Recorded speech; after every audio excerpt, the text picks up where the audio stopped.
Hey, great postpartum advice is crucial. Today, you will find it in an unlikely place. Plus, 3 ways a non pregnant or non parent friend can up their support game. Hey, I'm Mandy, and I'm so glad you're here for this live. I am the birth nurse, I'm a labor and delivery nurse and parent of two.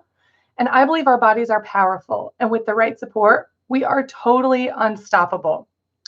And I got this awesome question in our Facebook group recently. How do we support friends in pregnancy and postpartum if we've never had kids before? They sometimes blow us off because we don't know what, or we seem to not know what we're talking about. This is an amazing question. And I know what you're thinking. I've been there. I've totally thought, they've never had kids. How could they possibly know? They've never been there. They don't know.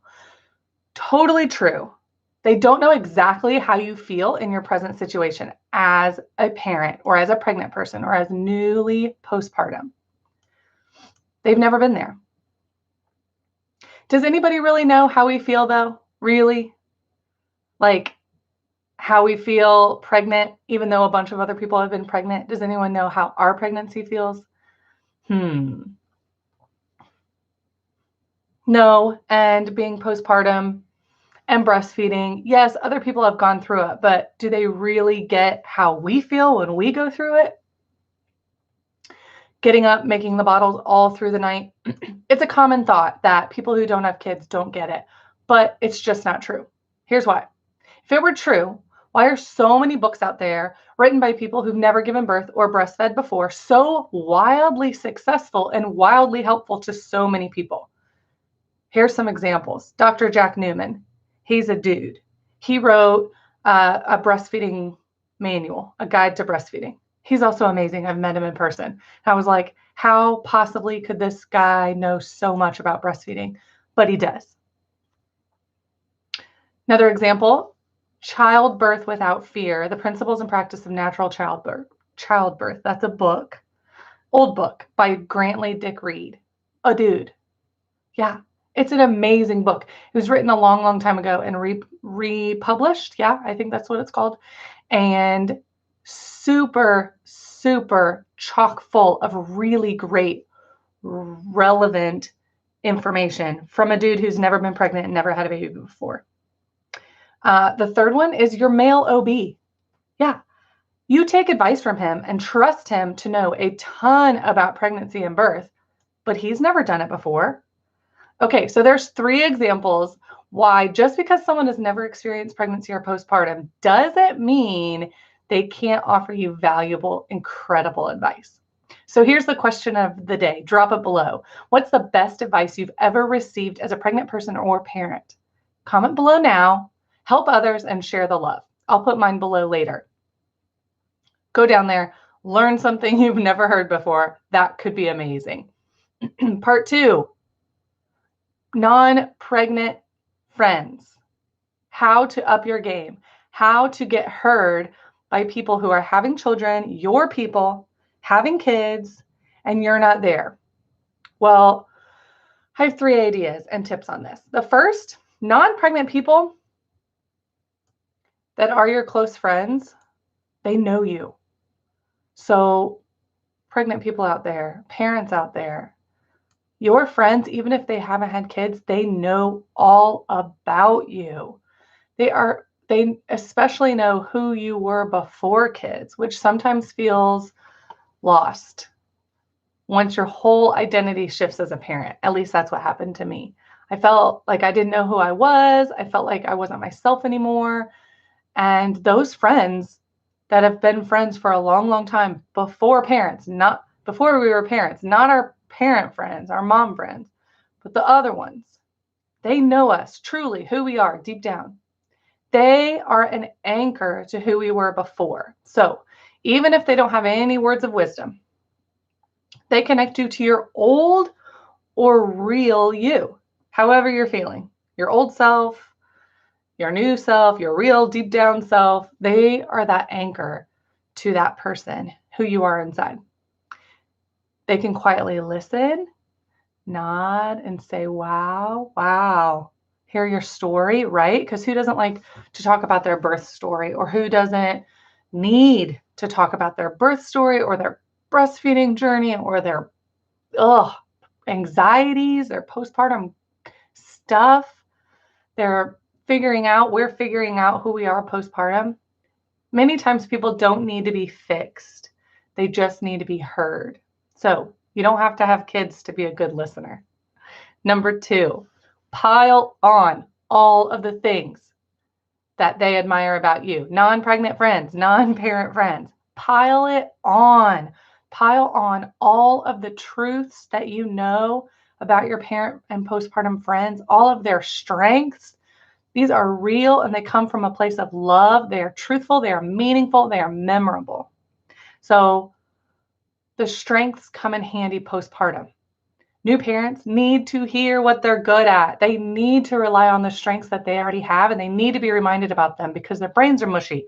They're not getting a lot of sleep. Their hormones are wild. They just went through this very, very intense situation and experience. They may not be thinking straight. They may not be having a lot of kind thoughts, kind self-talk.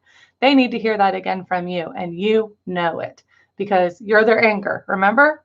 So tell them, pile it on, remind them of all the things that you love about them, how strong they are, what they're good at. They need that. They need to rely on those strengths to make it through that really tough newborn time. Even if you don't understand it, you know it's a lot, and you can tell by the look on their face, by their hermit crabness, where they go into a cave and don't talk to you anymore. You know it's a big deal. So pile on those strengths for them. And number 3, the non-pregnant parent has the added benefit of not piling on their own stories, sometimes horror stories, onto your own experience. Yay, this is good. Sometimes when you talk to new mom friends or other parents, they have their own horror stories, which you didn't even know could happen. That's terrifying. It adds another level to your story, and it takes a little bit away from what you're trying to say or experience or do or conquer as a new parent. They can have some awesome go-to resources for different situations. So here they are, non-parent friends, here they are. In case not everyone has seen this video, weird, or learn the 6 healthy birth practices in the Ultimate Guide, also weird. Here's some down below that you can refer to your parent friends that are awesome. They are good. They are vetted. I use them. I recommend them. You can too. The first is the book Birth Partner. Read it or don't, but it's packed with actionable tips and great mindset for being supportive during pregnancy and birth. You may even offer this to your friend or to their partner to read as a resource to getting ready to have the baby. The book Pushed. I'm reading this right now. It's about damn time too. I've heard about it for so long and it's been on my list for so long, and it should be on the top of yours right now. It's definitely a read for everyone watching this video, with or without a uterus. You need to read it. It's the truth about birth right now in the US, even though it was written almost over 10 years ago. Nothing's changed, really. And it can help your perspective. It's a great foundation for everyone. It's very factual and very well researched.